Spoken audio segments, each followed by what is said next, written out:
नमस्कार, आप देख रहे हैं सबसे बड़ा सवाल। मैं हूं परवीन शेख। राहुल गांधी हर मंच से चुनाव आयोग और देश की मौजूदा व्यवस्था पर सवाल उठा रहे हैं।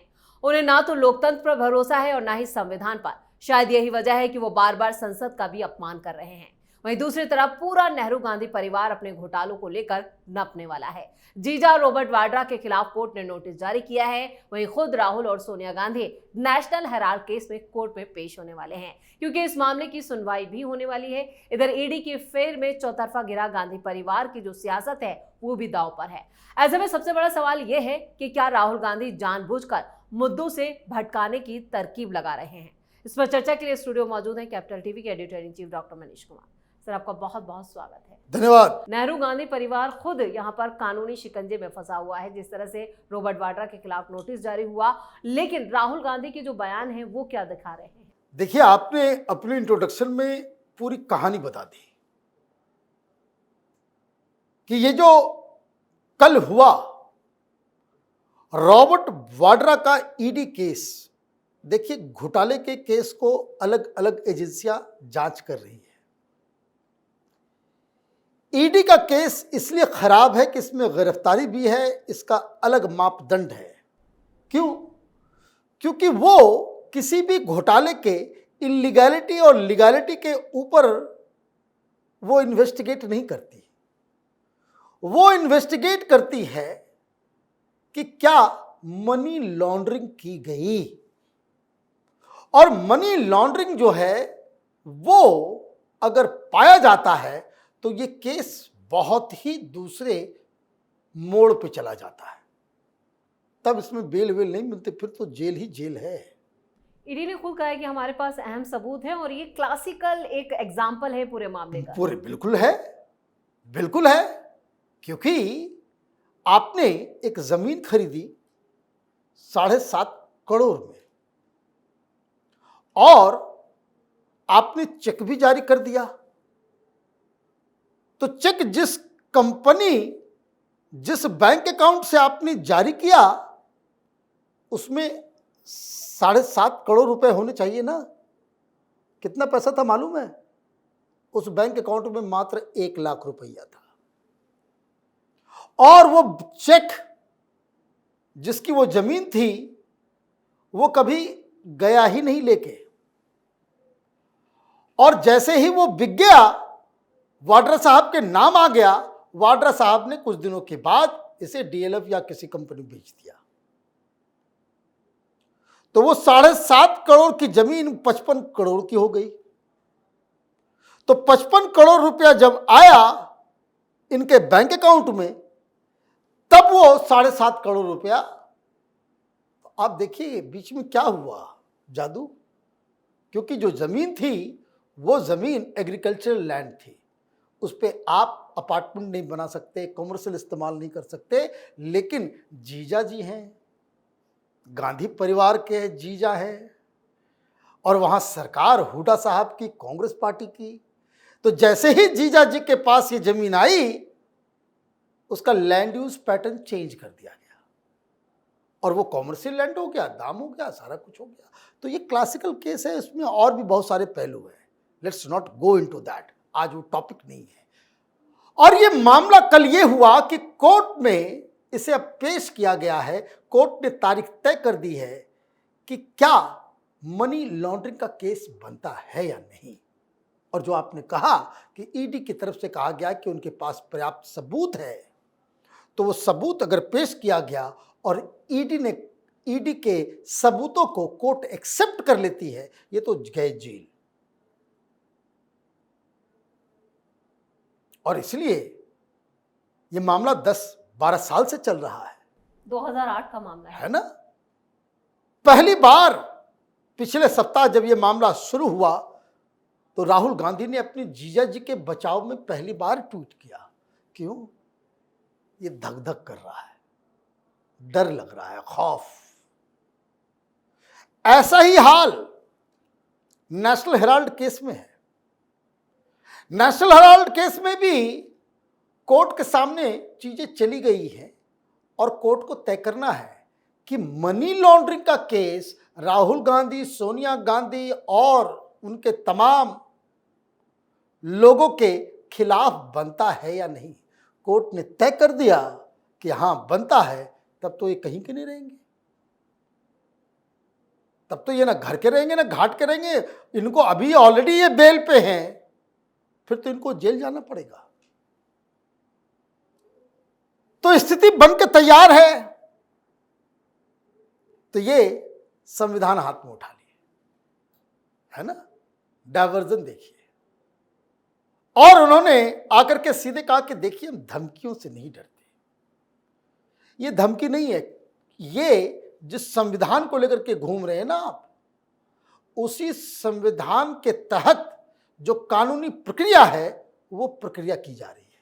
लेकिन लीगल कॉन्क्लेव में क्या राहुल गांधी को ये राइट था कि वो वहां पे स्पीच दे? देखिए वो दे सकते हैं, वही उनकी पार्टी, उनका ये इस तरह का भाषण आपने दे दिया, लेकिन आपने जो पॉइंट, इलेक्शन कमीशन के ऊपर तो सवाल तो अलग कहानी है। आपने मरे हुए व्यक्ति अरुण जेटली के खिलाफ आपने इतना घटिया आरोप लगा दिया।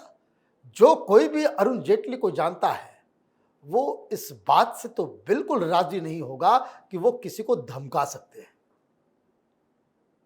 क्योंकि वो व्यक्ति अपने आप को डिफेंड करने के लिए नहीं है। तो आपने ये आरोप लगा दिया। ये घटिया काम राहुल गांधी पहले भी कर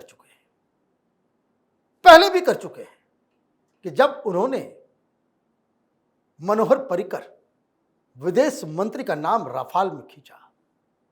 आप देखिए वो व्यक्ति किस अवस्था में पार्लियामेंट में आकर के अपनी बातों को रखे थे। उसकी ईमानदारी इस बात का गवाह है। आप देखिए कि वो आदमी तो चला गया, उसके पास तो ढंग का घर नहीं था। मुख्यमंत्री होते हुए भी सब्जी खरीदने के लिए खुद स्कूटर पे नजर आता था। उसकी ईमानदारी की वजह से प्रधानमंत्री मोदी ने उसको दिल्ली शिफ्ट किया था और उस डिपार्टमेंट का मंत्री बनाया था जहां तुम लोगों ने दलाली चोरी कर करके उसको बदनाम कर दिया था। यह रक्षा मंत्रालय की बात है, जहां ट्रक खरीदो तो चोरी, टैंक खरीदो तो चोरी, जूता खरीदो तो चोरी। ये तो कांग्रेस की देन है। तो एक ईमानदार आदमी उसको, तो आपने क्या किया? आपने ये तो दो काम किया ही, लेकिन कांग्रेसियों को ये बताने की कोशिश की। आजकल पब्लिक में क्यों आ रहे हैं बार बार, आज ओबीसी की बैठक हो रही है तो उसकी बैठक हो रही है, तो उसकी क्यों? संगठन को वार्म अप किया जा रहा है कि अगर मुझे जेल हो जाए तो पिछली बार की तरह गड़बड़ मत करना कि जब ईडी पूछताछ के लिए ले गई तो देश में कुछ नहीं हुआ। बात समझ में आया? आपने कहा कि मुझे धमकी दी गई, तो धमकी दी गई तो घर में सो गए, बाहर आके बताना था ना कि धमकी दी गई। बाहर आकर के आपको कहना था ना कि अरुण जेटली जब तक वो जिंदा थे कि मैं किसानों की आवाज उठा रहा था तो मुझे धमकी दी गई। मैं अब भी संविधान बचाने की आवाज उठा रहा हूं, ओबीसी की आवाज उठा रहा हूं, तो मुझे जेल में भेजने की साजिश रची जा रही है। That is the point. ये इसी वीसी नहीं कि ये धमाका कर देंगे, वो कर देंगे, ऐसे कर देंगे। ये ग्लोबल ऑडियंस को वो एड्रेस कर रहे हैं कि हमने मोदी सरकार जिस तरह से चुनाव को घपला करके चुनाव जीतती है, मैंने उसकी आवाज उठाई तो मुझे जेल में डाल दिया। You mark my word. आज जो मैं कह रहा हूं उसको ध्यान से सुन लीजिए। यह नेशनल हेराल्ड केस में जिस दिन ये जेल जाएगा, उस दिन ये वामपंथी मीडिया पूरी दुनिया में यही कहेंगे, opposition leader gelled for raising questions on Modi's electoral victory. दो चीजें। तो ये शातिर दिमाग जो है ना कांग्रेस के अंदर में, उनकी प्लानिंग का ये हिस्सा है। और ये दबाव सरकार के ऊपर कि देखो ऐसा करोगे तो ऐसा हो जाएगा, ऐसा करोगे तो फिर दुनिया में ऐसी ऐसी चीजें हो जाएगी। अब सरकार को भी लगा कि भाई क्या करें, इसको जेल में डालें या देश की बेइज्जती पूरी दुनिया में होगी। ये इस लेवल पे गेम चलता है। ऑब्वियस सी बात है भाई, कौन अमेरिका में बैठा हुआ जानेगा कि नेशनल हेराल्ड में क्या चोरी किया है इन लोगों ने? कैसे मालूम चलेगा? उतना डिटेल कोई ध्यान देता है? वो तो हेडलाइन देखता है। अच्छा, ये what kind of democracy is this? ये डेमोक्रेसी, अपोजिशन लीडर को जेल में डाल दिया, ये तो शी जिनपिंग के टाइप का हो गया, ये तो नॉर्थ कोरिया का मामला हो गया कि अपोजिशन लीडर को जेल में डाल रहे हैं। अपोजिशन लीडर भाग, जैसे पाकिस्तान में क्या कोई डेमोक्रेसी को मानता है? पाकिस्तान में नहीं। क्यों? मैं वहां का लीडर को आपने जेल में डाल दिया, उसको तो जबरदस्ती डाला, लेकिन वो प्रोपेगेंडा करेंगे क्या कि इलेक्शन कमीशन की चोरी को इसने पकड़ लिया था इसलिए जेल में डाल दिया। You got it? ये माहौल बनाने का काम है, ये थोड़ी कोई पूछा जाएगा। कितने लोग जानते हैं भाई, जो इमरान खान को जेल में डाला हुआ है उसको जो गिफ्ट मिला उसी को बेच दिया था। है? अभी भी हिंदुस्तान में लोगों को मालूम है कि भाई किस तरीके से ये नेशनल हेराल्ड केस क्या है, कि 50 लाख रुपए में आपने जो है 2000 करोड़ की जमीन जो है, जायदाद जो है 2000 करोड़ का खा गए आप। तो ये इनका गेम प्लान है। सरकार को यह सोचना होगा कि सरकार क्या ये रिस्क ले सकती है? क्या सरकार राहुल गांधी के इन टैंट्रम को झेल सकती है? या सरकार के पास इनकी गिरफ्तारी या इनके ऊपर कोई भी एक्शन हो कानून का, तो उसका जो रेमिफिकेशन जो ग्लोबल लेवल पे होगा उसको टैकल करने के लिए क्या आपने तैयारी कर रखी है? तैयार नहीं है तो ये बच जाएंगे। सरकार भी बोलेगा भाई जाने दो, जेल में मत डालो, केस चलने दो। भाई कोई बोलता है भाई लालू यादव है, इस देश में कानूनी लुंज पुंज है ना, लालू यादव को जेल में होना चाहिए। वो जो है आरजेडी के अध्यक्ष बने हुए हैं, है ना? क्यों बने हुए हैं?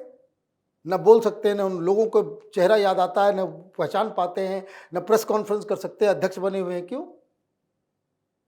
क्योंकि जेल न जाए। कोई जेल डालेगा तो बोले देखो पार्टी, बिहार में चुनाव था इसलिए मोदी ने जेल में डाल दिया। आप इस गेम को समझिए। राजनीति में जाते ही लोग जो ऐसे धूर्त हो जाते हैं, इसके बारे में जस्ट आप सोचिए कि भाई कैसे देश चल रहा है ये। तो ये जो टैंट्रम है कि हम एटम बम फोड़ देंगे, तो हमने चोरी पकड़ ली है, हमारे पास एविडेंस आ गया है, अरुण जेटली ने हमें धमकाया था, ये सब वही है। इस तमाम जानकारी के लिए और सटीक विश्लेषण के लिए आपका बहुत बहुत धन्यवाद। धन्यवाद। तो जीजा रॉबर्ट वाड्रा 3 एकड़ से ज्यादा लैंड डील के मामले में कभी भी नप सकते हैं। जमीन घोटाले में 28 अगस्त को सुनवाई भी होनी है, उससे पहले उन्हें कोर्ट ने नोटिस भेज दिया है, जिससे 10 जनपद पर मातम पसरा हुआ है, जिसकी बौखलाहट राहुल गांधी के बयानों में भी दिखाई दे रही है। यानी अगला नंबर राहुल गांधी और सोनिया गांधी का लगने वाला है। इस खास शो में इतना ही। वीडियो कैसा लगा कमेंट करके अपनी राय जरूर दें। वीडियो को लाइक करें, शेयर करें और कैपिटल टीवी को सब्सक्राइब जरूर करें। धन्यवाद।